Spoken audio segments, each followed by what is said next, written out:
Alors Lucid invente un mécanisme pour charger plus vite sur ces gros véhicules. D'ailleurs, ils cherchent chez Tesla, hein, je voudrais pas dire, mais bon. Lucid, qui aime pas trop Tesla, bah du coup, au final, il se montre en train de charger sur un truc Tesla. Lucid avait déclaré que la Gravity, dont l'autonomie avoisinerait les 725 km, serait dotée d'une architecture 926 volts, ce qui en fait un des rares véhicules à dépasser le meilleur système actuel. Celui de la Lucid Air et ses 900 volts. Le SUV américain fait également mieux que Hyundai et Kia qui font 800 volts. Une architecture de haut vol qui permet aux propriétaires du modèle de reprendre jusqu'à 320 km d'autonomie après seulement 12 minutes de charge, à condition d'avoir accès au bon chargeur. Mais comme c'est souvent le cas, le bon chargeur n'est pas si facile à trouver. Aux États-Unis, la plupart des chargeurs rapides plafonnent à 500 volts. Seuls quelques chargeurs de nouvelle génération supportent jusqu'à 1000 volts. Mais ça ne sera peut-être pas un problème pour le Gravity. La marque américaine affirme que le moteur arrière du véhicule peut accélérer le processus de charge, même lorsqu'il est branché sur un chargeur de tension inférieure. Il est capable de booster les chargeurs de 500 volts. Ça, c'est étonnant, ça. Un système différent de ceux de GMC Hummer et Tesla Cybertruck. Ces deux véhicules électriques utilisent des packs de batteries divisés en 2 ou 4, fonctionnant en série ou en parallèle, pour offrir au véhicule une plus grande flexibilité en fonction du type de chargeur sur lequel ils sont raccordés. Mais Lucid a choisi d'utiliser un booster intégré afin de permettre la charge de la tension la plus élevée qu'une station est capable de produire. Le booster permet de charger de manière transparente jusqu'à 400 kW sur un équipement de charge de 1000 volts et à des vitesses allant jusqu'à 225 kW sur les chargeurs rapides de l'architecture 500 volts. Ok, bon, ben... Alors, 225 sur les 500 volts, c'est pas non plus si énorme que ça, je trouve. Mais 400 kW sur les 1000 volts, oui, ça reste un très bon score. Mais il me semble quand même que les Chinois font mieux maintenant. Donc, bon, c'est pas non plus une charge révolutionnaire. Après, c'est sûr que ça fait mieux que Tesla. Ok, mais pas mieux que certains Chinois qui travaillent sur ça, hein, et qui sont très en avance encore une fois. Bon, voilà. De toute façon, est-ce qu'ils arriveront en Europe, eux, un jour? Ça reste à voir. Ce petit pays importe plus de VE que de thermique. C'est au Népal. Au cours des 6 derniers mois, le pays a importé 12 974 véhicules, dont 7 349 étaient 100% électriques. D'ici 2031, l'ensemble des véhicules qui entreront sur le territoire devraient être électriques. Le Népal est en bonne voie pour remplacer complètement les importations de véhicules thermiques par des électriques. Ça vaut aussi bien pour les voitures que pour les bus. La Chine fait office de fournisseur principal. En tout, 5434 véhicules électriques proviennent de l'Empire du Milieu et 1890 d'Inde. Les 25 autres viendront de Corée du Sud et d'Allemagne. Ce qui est peanuts au final. Les 5434 modèles qui viennent de Chine ont coûté 14,3 milliards de roupies népalaises, soit l'équivalent de 100 millions d'euros, ou 18 270 euros par véhicule. Au cours de l'exercice précédent, 11 701 modèles électriques ont été importés au Népal. Si le second semestre de l'exercice 2024 et 2025 est similaire au premier semestre, ce record devrait être battu cette année. Une bonne nouvelle pour ce petit pays d'Asie. Bon alors, du coup, oui, mais je veux bien, c'est bien. Mais est-ce qu'ils ont l'installation électrique pour charger tous ces VE, quoi? C'est un petit pays quand même, hein. Faut pas l'oublier, hein. Je sais pas si vraiment le réseau électrique va suivre. Ça, c'est à ne pas négliger aussi. Il faut quand même le préciser. Bon, en tout cas, c'est une bonne chose, en espérant que le réseau suive. Ciao. Alors, les ventes de VE en janvier en France, qu'est-ce que ça donne?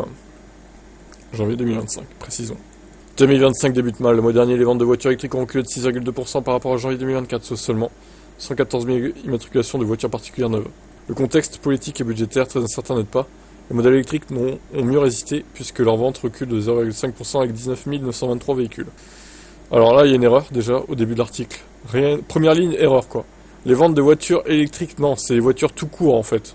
Parce que s'il y avait 114 000 ventes de voitures électriques en janvier 2024, en janvier 2025, ça serait incroyable pour le coup. Ça voudrait dire que tout le monde achète que des VE maintenant. Mais ça sera pas avant 15-20 ans. Hein. Toutefois, on note que la part de l'électrique en janvier n'est que de 17,4%, ce qui n'est pas assez pour les groupes menacés par les amendes CO2 de la réglementation européenne CAF, plus sévère cette année. D'ailleurs, on pensait que les chiffres des électriques allaient progresser en janvier avec des marques qui avaient décalé les immatriculations pour mieux affronter le quota.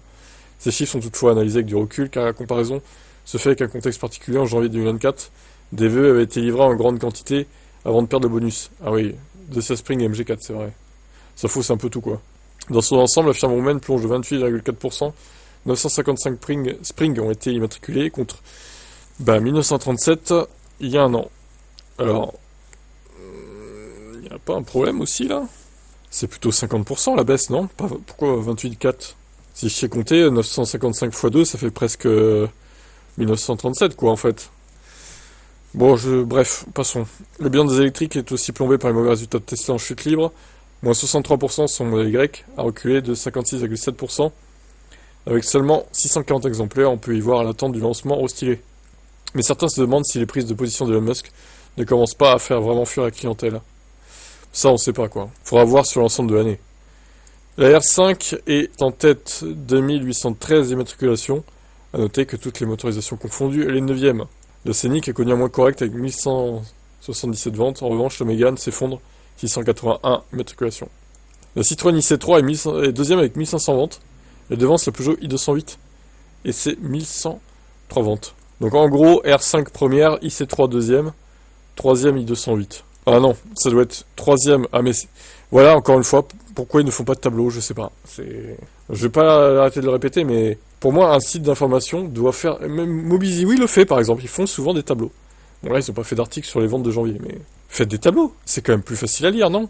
Je sais pas, hein. Moi, en tant que lecteur des sites d'information, je préfère qu'il y ait un tableau. Clairement, c'est plus visuel en fait. Là, on se mélange les pinceaux en fait. C'est un peu dommage, je trouve.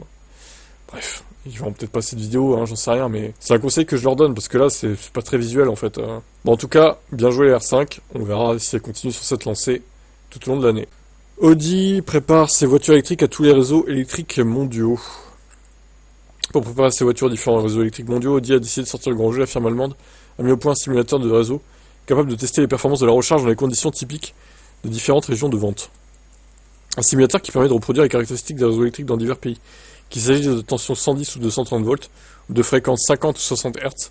Grâce à cette technologie, Audi peut tester ses modèles électriques comme s'ils étaient branchés aux États-Unis, en Chine ou ailleurs. Les résultats sont directement intégrés dans le système du véhicule.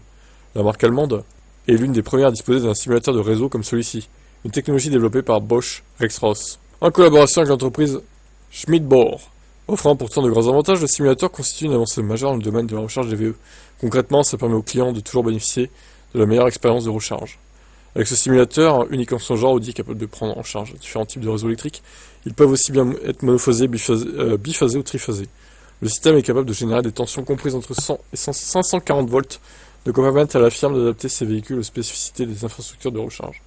Tout le monde ne le sait pas, mais si un appareil est dessiné pour un voltage de 120 volts et 60 Hz, comme c'est le cas pour la norme américaine, alors ce même appareil ne peut pas opérer sur une prise de 230 volts et 50 Hz, comme celle dont on dispose en Europe. Audi précise que cet effort nous permet d'économiser du temps et de l'argent. Objectif, proposer une offre plus fluide et plus accessible à travers le monde. Ouais, alors... bon. Alors à moins que tu fasses importer des VE... si tu habites en Europe, que si tu fais apporter des VE depuis les US, ok, mais... ça peut être utile, mais après, bon... si tu achètes un VE aux US, de toute façon, il sera à la norme des US. Je vois pas pourquoi il faudrait un simulateur.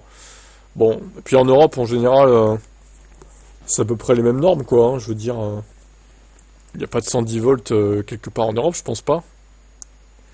Dites-moi si je me trompe, hein, mais je crois pas. Hein. Bon, écoutez, voilà. C'est un simulateur comme un autre. Après, ce qui sera utile, j'en sais rien. Peut-être pour des situations très précises, mais bon, je vois pas trop l'utilité perso, mais bon. Peut-être, hein, peut-être. Allez, ciao.